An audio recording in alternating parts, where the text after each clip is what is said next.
కష్టపడి వాళ్ళ అభ్యర్థులు భావించి జగన్మోహన్ రెడ్డి గారిని రెండోసారి ముఖ్యమంత్రి చేయాలని దృఢ సంకల్పంతో కనుక వాళ్ళ యొక్క మెడికల్ షెడ్యూల్ దూరమైనా సరే చాలా కష్టపడి చాలా కసితో ఏ విధంగా అయినా సరే రెండోసారి ముఖ్యమంత్రి చేసుకోవాలి.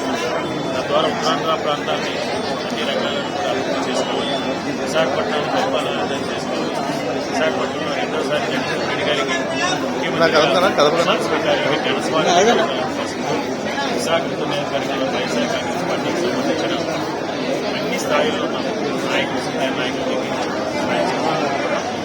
కష్టపడి ఫోన్ చేసుకుని ప్రచారంలో కానీ ఎన్నికల కౌన్సిల్లో కానీ సమావేశాన్ని ఏర్పాటు చేసుకుని ముఖ్యమంత్రి గారి ముఖ్యమంత్రిగా విశాఖపట్నం స్వాగతం పలకాలని కాంగ్రెస్ సమావేశాన్ని ఏర్పాటు చేసింది. జాతీయ సమావేశంలో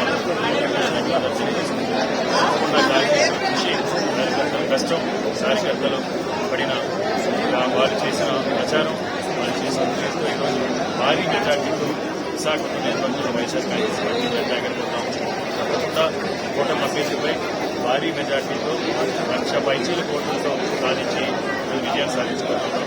తప్పకుండా విజయం సాధించిన తర్వాత జగన్మోహన్ రెడ్డి గారి ముఖ్యమంత్రి అయిన తర్వాత ఏదైతే ప్రజలకు హామీలు ఇచ్చామో ఏదైతే ప్రజలు మాపై నమ్మకంతో విశాఖపట్నం వైఎస్ఆర్ కాంగ్రెస్ పార్టీని ఆదరించి ఆచరించారో వారందరూ సంతృప్తి పడే విధంగా అన్ని రకాలుగా కూడా సంక్షేమ విషయాలు కానీ అభివృద్ధి విషయాలు కానీ విశాఖపట్నం నియోజకవర్గాన్ని తీసుకెళ్తారు.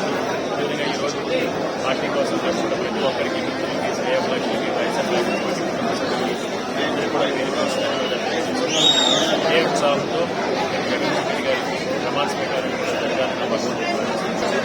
మే 13వ తారీఖున జరిగిన సార్వత్రిక ఎన్నికల్లో విశాఖ ఉత్తర నియోజకవర్గంలో జరిగినటువంటి నిజమైనటువంటి ఎలక్షన్ నిజంగా గౌరవ ముఖ్యమంత్రి శ్రీ జగన్మోహన్ రెడ్డి గారికి వారు చేసినటువంటి సంక్షేమం అభివృద్ధితో పాటు మరి గౌరవ వైఎస్ఆర్ పార్టీ అభ్యర్థి అయినటువంటి కేకే రాజు గారు పడినటువంటి కష్టం 5 సంవత్సరాలు ప్రతి గుమ్మం తట్టి ప్రతి వారికి కూడా అండగా ఉండగా ఉండి మరి శ్రీ జగన్మోహన్ రెడ్డి గారి యొక్క సహాయ సహకారాలతో నిజంగా ఈ యొక్క నార్త్ కాన్స్టిట్యున్సీని ఇంత నిజమైనటువంటి ఆ యొక్క సానుకూలత వారు చేసినటువంటి నిజమైనటువంటి కష్టం ఊరుకునే పోలేదు.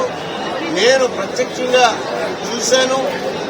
నిజంగా మన నార్త్ కాన్స్టిట్యున్సీలో 30,000 తగ్గకోకుండా మెజారిటీ వస్తుందని నేను విశ్వసిస్తున్నాను.